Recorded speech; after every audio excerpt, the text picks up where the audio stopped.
Hi guys, my name is Basit Balogun. I serve as an executive research officer for ThinkCyber Nigeria Kaizen program.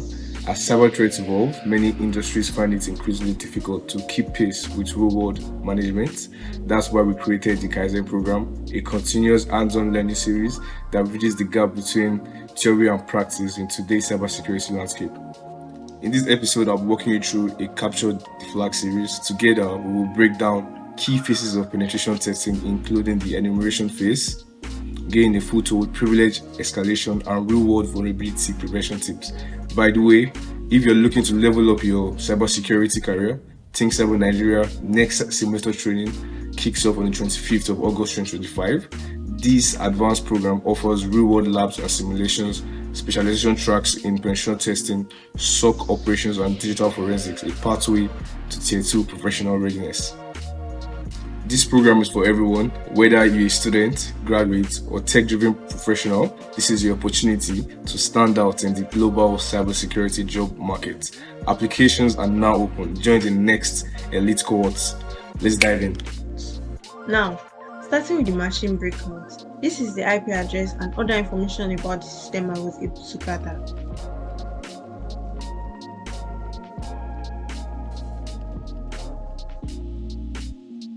I started with using the command net discover, and I discovered the IP address for the breakout machine. Then after discovering the IP address, I did a full port scan for the IP address along with service version, and I found 5 open ports. I found the port 80, port 135, port 445, port 10,000, and port 20,000. Then after discovering these 5 open ports, I then started enumeration of each port, starting from the port 80. Then I started with the enumeration of port 80. I called the page running on the index.html, and then I examined the source code and I found an encrypted string at the bottom.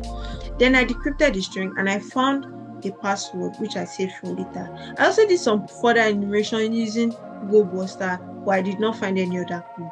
Moving on to the other services, port 445 and port 139.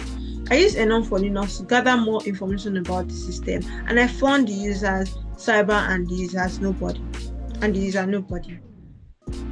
And then I also found I used the found username and password to connect to the SMB shares with SMB client, but it did not work.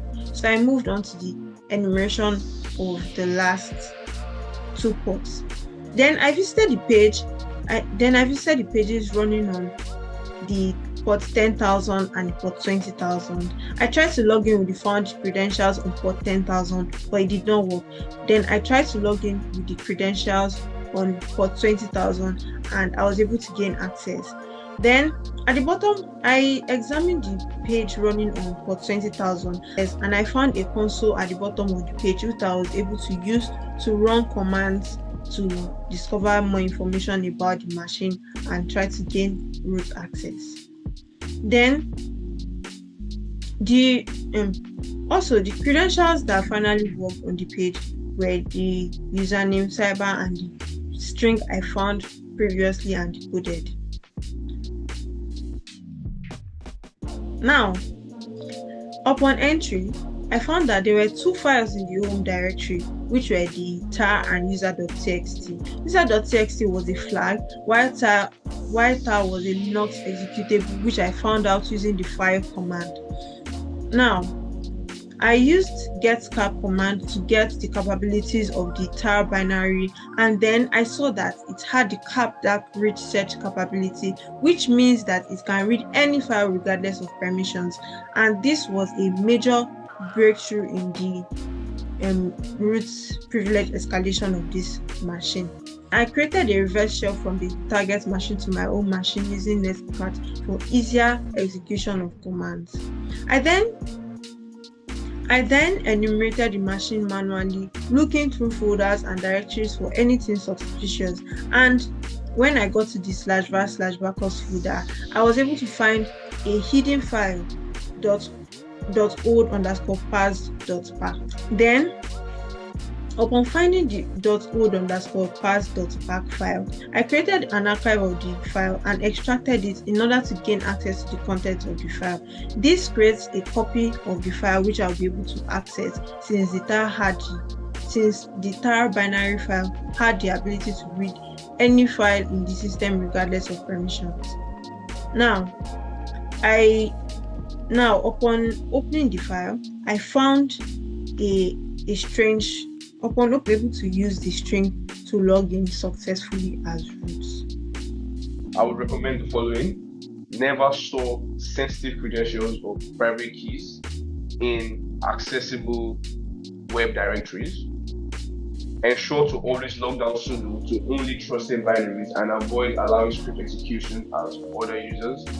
And as always, patch and add in your system against known privileged escalation vectors like PGT FOV techniques, which we used in this case. Thank you. As recommendations, I would advise for you to always disable unnecessary services such as username and webmin which were exposed there. And if they are required, I would advise for you to add in them. Basically adding the security running behind these services. Avoid storing plain text or weakly protected credentials, especially on source code of web pages, and also perform audits regularly. For these CTF, I would say the lack of scaler should regularly patch to prevent 35 exploits. Thank you.